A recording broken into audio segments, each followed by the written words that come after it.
Oke, Assalamualaikum dan selamat datang. Hari ini kita akan menyambung kepada topik yang baru dalam persekitaran kod arahan. Tetapi sebelum itu, kita akan imbas kembali sedikit mengenai apa yang telah kita pelajari pada minggu lepas, di mana kita telah mempelajari jenis-jenis data yang terdiri pada chart, integer, boolean, double, dan logic atau boolean.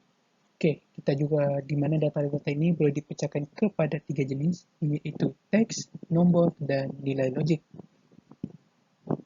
Kita juga telah mempelajari jenis-jenis pemboleh ubah dan pemalas dalam segmen kod. Kali ini kita akan melihat bagaimana menghasilkan segmen kod berdasarkan fungsi dan input, iaitu kita ingin lihat fungsi input dan fungsi output yang pertama, dan kita akan melihat kepada operator perbandingan dan operator logik. Baiklah, kita masuk kepada fungsi input dan output, iaitu fungsi input dan output ini adalah bertujuan untuk mendapat iaitu untuk menerima dan menterjemah maklumat manusia kepada komputer dan sebaliknya kepada komputer kepada manusia, iaitu kaedah ini kaedah interaksi dalam interaksi kamu dah kaedah ini dikenali sebagai kaedah interaktif dalam interaksi manusia komputer, IMK, iaitu di mana kita lihat sendiri pada gambar rajah ini di mana manusia akan menghantarkan input atau tindakan di mana terdapat perantara muka ini seperti yang kita boleh lihat sebagai web browser, Microsoft, PowerPoint dan sebagainya, iaitu di mana pengecaman yang bertindak di dalam komputer akan melaksanakan tugas dan ia untuk mengecam apa yang diberikan dan seterusnya ia akan menterjemah kepada antaramuka. Antaramuka ni seperti yang sama juga lah. Lepas tu persepsi deria, iaitu kita akan lihat apa yang terpampang dekat antaramuka atau output. Baiklah, kita lihat yang pertama, apakah itu fungsi input. Okey, input digunakan untuk mendapatkan data dari panggilan pengguna. Siapa itu pengguna? Pengguna itu adalah manusia yang menggunakan sesuatu perisian ataupun boleh juga dikatakan sebagai menerima menggunakan satu aplikasi. Iaitu kita lihat kepada proses iaitu dilaksanakan oleh segmen kod yang kita bina oleh pengaturcaraan. Okey, fungsi input aktif iaitu atur cara meminta pengguna memasukkan data mengikut atur cara yang telah dibina. Sepertinya kalau kita minta data nama, maka pengguna hendaklah memasukkan nama dan seterusnya. Proses input data pula merujuk kepada penggunaan papan kunci atau keyboard mengikut arahan yang telah ditetapkan oleh segmen kod. Okay, kita lihat fungsi input dalam beberapa bahasa pengaturcaraan. Okay, ini adalah fungsi input. Kita tengok sini ada contoh bahasa pengaturcaraan. Kita ada C++, C, Java, Python dan Scratch. Itu kita lihat kepada fungsi segmen kod dalam input dalam Python, iaitu di mana kita melihat input dan kita akan meletakkan kurungan, dan itu dalam format segmen kod pula kita akan memasukkan input dengan nama pemboleh ubah. Sebagai contoh umur, maka kita akan lihatkan sama dengan input dan umur kita akan letakkan dalam kurungan. Ini adalah contoh dalam Python, iaitu di mana kita lihat input yang digunakan dan kita akan memasukkan kurungan dan kita akan masukkan nama. Itu fungsi input ditulis dalam segmen kod aturcaraan Python dengan menggunakan sinteks input kurungan. Baiklah, seterusnya kita lihat kepada fungsi output pula. Apa itu output? Output merujuk kepada maklumat yang kita hendak gunakan atau yang akan dipaparkan kepada skrin peranti ataupun komputer, iaitu proses hasil apa yang dimaksudkan. Hasil ya apa yang kita tuliskan dalam segmen kod. Seperti contoh, okay, data yang dimasukkan oleh pengguna dalam input. Contoh kita hendak menuliskan segmen kod nama, maka Dalam output, maka terhasilkan nama yang untuk dikehendaki oleh pengguna untuk memasukkan input. Ataupun fungsi output selektif, iaitu sintek umum mengikut bahasa pengetujuan. Proses output data iaitu monitor atau paparan skrin kita akan memaparkan maklumat dalam bentuk mesej mengikut proses dari segmen kod. Itu apa yang kita telah tulis ke dalam segmen kod kita, maka ia akan terpapar ke dalam output. Fungsi output dalam beberapa bahasa pembicaraan. Okey, kita lihat kepada Python. Kita fokus kepada Python. Iaitu kita contoh Python, kita merujuk kepada print seperti sinteks yang sebelum ni untuk menghasilkan input. Input di mana input kita akan letak input, maka print kita akan menghasilkan boleh ubah seperti apa yang kita hendak ia keluar. Sebagai contoh,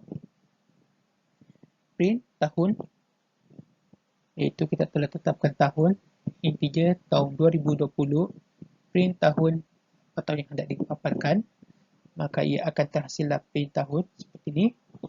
Kita akan tulis print iaitu dalam kurungan, pasti meletakkan kurungan dan apostrophe di atas, letak tahun dan kita akan letak di hujungnya iaitu tahun. Maka print yang terhasil adalah print tahun.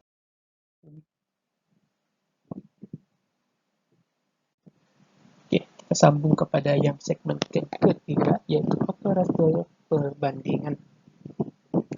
Iaitu di mana ini digunakan untuk membanding nilai yang terdapat di sebelah kiri operator dengan sebelah kanan operator. Terdapat dua nilai logik, proses itu ada sama ada benar ataupun palsu, di mana operator perbandingan digunakan dalam ungkapan boolean, di mana ungkapan boolean menyatakan syarat dalam struktur kawalan, atau di mana kita apabila melibatkan pilihan. Okey, terdapat 6 jenis operator.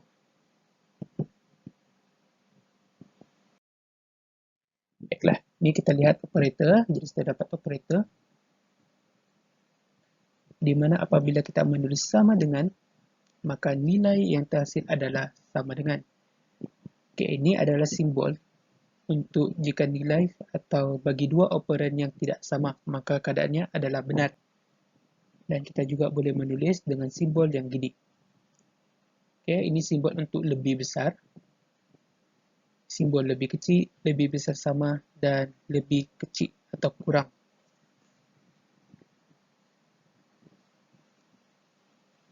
Okey, ini adalah contoh operator dalam coding, di mana kita tengok operator perbandingan kita akan tulis di sebelah kiri dan kanan untuk membandingkan nilai. Kita hendak membandingkan nilai X dan Y. Y dan X sebagai contoh, saya telah menetapkan nilai X sebagai 1500 dan Y sebagai 300. Apabila cikgu hendak membandingkan, iaitu Y adalah lebih besar daripada X, maka kenyataan yang berkeluar adalah false atau salah, palsu. Sebab kita lihat sini, Y adalah lebih kecil.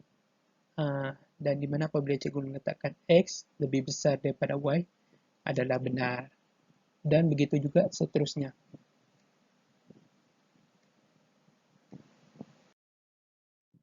Okey, kita lihat kepada menghasilkan segmen kod menggunakan operator logik. Apa itu operator logik? Ungkapan algebra yang diringkas dalam mendapatkan nilai boolean, iaitu benar atau palsu. Atau dalam bahasa Inggeris kita akan menggunakan true and false. Ungkapan operator logik adalah penting bagi memastikan satu cara dapat melakukan perbandingan dengan mudah. Ia juga digunakan dalam pernyataan bersyarat dalam struktur kawalan. Terdapat 3 jenis logik, AND, OR, dan NOT. Operator matematika kompleks juga ditentukan untuk menilai baki, hasil, bahagi dan kuasa sesuatu nombor.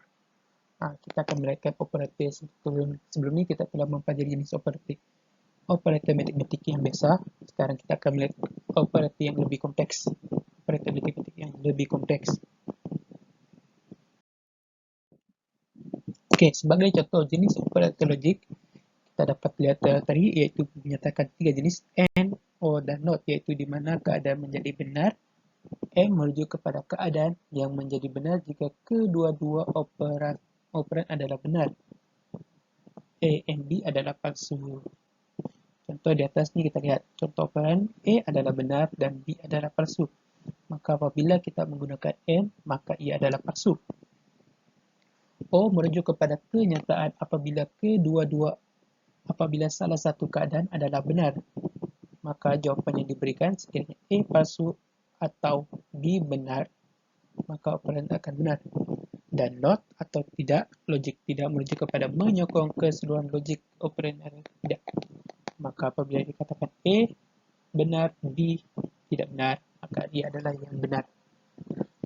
Bahagian ini kita akan mempelajari apabila memasuki pembelajaran sains komputer pada tingkatan 4 dan 5 nanti. Okey, kita lihat kepada operan tambahan matematik, modulus, di mana operan kiri dibahagi dengan operan kanan, maka baki pembahagian akan dipaparkan. Eksponen iaitu merujuk kepada operan kiri dikuasakan mengikut nilai operan kanan. Floor division merujuk kepada operan kiri dibagi dengan operan kanan, hasil pembagian adalah tanpa nilai dipaparkan. Okey, kita tengok contoh di sini, iaitu mana cikgu telah ini untuk logik N, di mana kita lihat cikgu telah menandakan simbol merah ni sebagai operator logik, di mana yang kita hendak tuliskan di dalam segmen kod.